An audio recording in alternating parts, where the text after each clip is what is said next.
Your Honor, the government calls Gregory Stewart. Have a seat and state your name for the record, please. Gregory Stewart. Gregory, how old are you?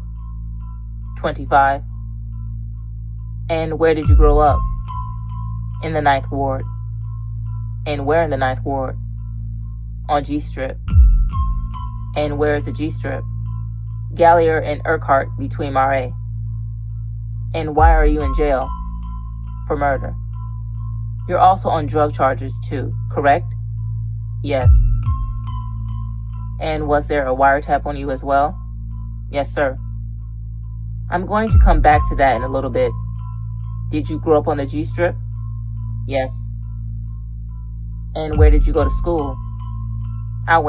For elementary, I went to Hansberry and Drew. And where are those schools? On Clouet and North Villiers in the 9th Ward, and on Pauline and Marais in the 9th Ward. Where else did you go to school? For middle school, I went to Colton. It was in the 8th Ward. Okay. And where did you go to high school? Before the storm, I went to St. James High. And I came back to the city and went to Bonneville High School, and then I went to Douglas High School. And where is Douglas High School? In the 9th Ward. And when were you at Douglas? The last time I was at Douglas in 2010. And did you graduate or did you drop out? I dropped out. Why did you drop out of Douglas? Because the beef was getting too serious and my partner got shot around there. Do you have a nickname? Yeah, Rabbit. And why? How did you get that nickname of Rabbit? Well, one night, it was late at night. I was on a G Strip, and the police came surrounding the car, and I had a gun on me. And they tried to grab me, and I, forced my way to them, for them to try to grab me, to slam me. And when they slammed me, I faked like I was knocked out on the ground. And they backed up, and I jumped off the ground and took off running and ran and threw the gun to get away.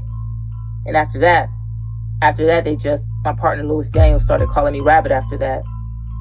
How old were you when that happened? That was in 2007.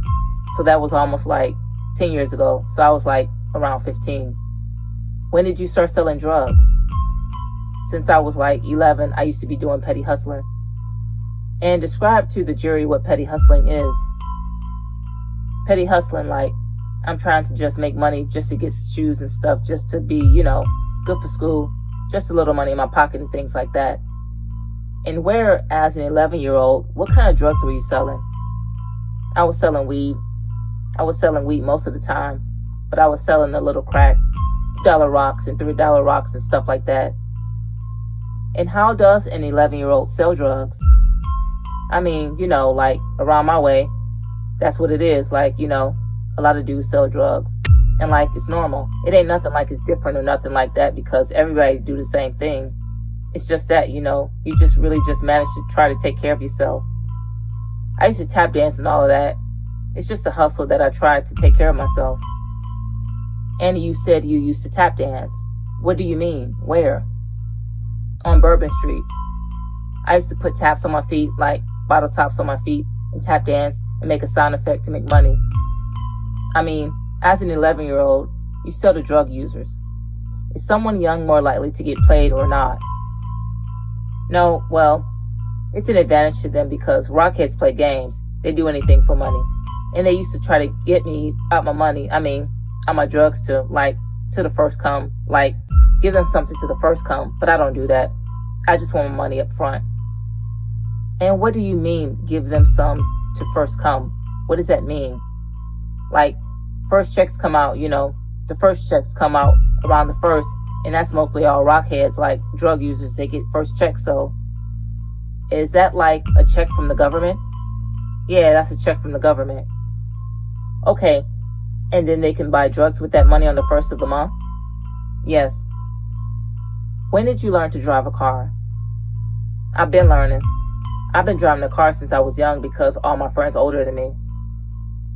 And when did you start selling heroin? I basically, I really started, really selling heroin probably, I could say in 2006. And who would you get heroin from? From Daryl Franklin. And Slugger was my partner at one time. Okay. Can you tell the jury about that? How did you know Slugger?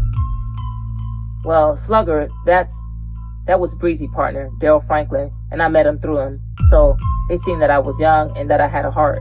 And he basically took a liking to me. And they used to be getting drugs from Houston. And by me being so small, I used to be smaller and I looked like a child. So they used to be like, man, you'll bring the drugs back on the bus, on the Greyhound bus? And I used to tell them, yeah, I'll do it, for money. Because the police would never expect me to have drugs on me. Okay. So how old were you when you started going to Houston to pick up heroin? That was about 11 years ago, so I say that I was a teenager? Yeah, I was a teenager. So is that Slugger right there? Yes, sir. And you also mentioned Lewis Daniels. Where was Lewis Daniels from? Lewis Daniels off G Strip, where I'm from. When was the first time you saw a dead body? Well, the first time I saw a dead body was when my mama boyfriend got killed. He died in my grandma's living room. He was in a gang, but he was, that's when I was a baby or whatever like that. How old were you when that happened? Probably 3 or 4 years old. Okay. And when is the next time you saw somebody get killed or shot? My friend, he got killed on mistake by a gun. He was a school friend though, that was before the storm. And how old or what grade were y'all in when that happened? I believe the 5th or 6th grade. Were you and Lewis Daniels close? Yeah, we was like brothers just like me and Breezy was. And what was Lewis Daniels' reputation? He was a killer. He was just like me. He don't take no thing. If you play games, he gonna kill you. Was he older than you? Yeah. Did he teach you stuff? Yeah. He taught. Basically, that's how I got to learn how to, kill people, because I know how he get down. How he'll tell you, don't just aim for the head, just hit the body. And when the body fall, you just go over them and stand over them and hit him in the head until he dead. So when you say hit the body, you're saying shoot them with a gun in the body and then, is that what you mean? Objection, leading. When you say hit the body, what do you mean? That means hit any part of the body, because the body parts is the easiest part to hit. Your head is smaller than your body, so as long as I hit your body and when you fall, I can go finish you off. Okay, and that's something Lou Daniels taught you? Yes. What was Slugger's reputation? Slugger was a killer too. He didn't take no stuff from nobody either. What was the first murder that you were involved in? Do you remember Kevin Brumfield? Objection, leading. Overruled. Do you remember someone named Kelvin Brumfield? Yes. Can you describe to the jury when and how that murder happened? Well, it was in 2007. We were sitting outside after the club 2 a.m. And I was sitting in the car, and my partner, baby, who got killed, Jesse Terry, he was sitting in the car and everybody else was outside the car, They were sitting in the yard and stuff. The dude came through our yard where we chill at, out the alley, and shot my partner 9 times. When he shot him and the clip was empty, we know that he ain't had no more bullets. So he took out running to go to the getaway car. And me and my partners on G-Strip, we ran after him and caught him on the fence and dragged him off the fence. And my partner on the G-Strip choked him out, and we just were beating him up until my other friend grabbed a gun. When he came back with the gun, we debating to see who gonna hit him. And my partner, he wanna hit him. And he hit him in his head with a .38 and killed him. Who was that who shot the guy? Tyson Bell. And who else was with you when you all were chasing this guy and beating him? My friends off G-Strip. Perry Wise, he hung, but he was with me too. It was a lot of us on G-Strip. That was before I met all of them dudes, all the rest of them over there. Okay, and you said that was in 2007? Yeah. So you were 15 or 16 when that happened? Yes.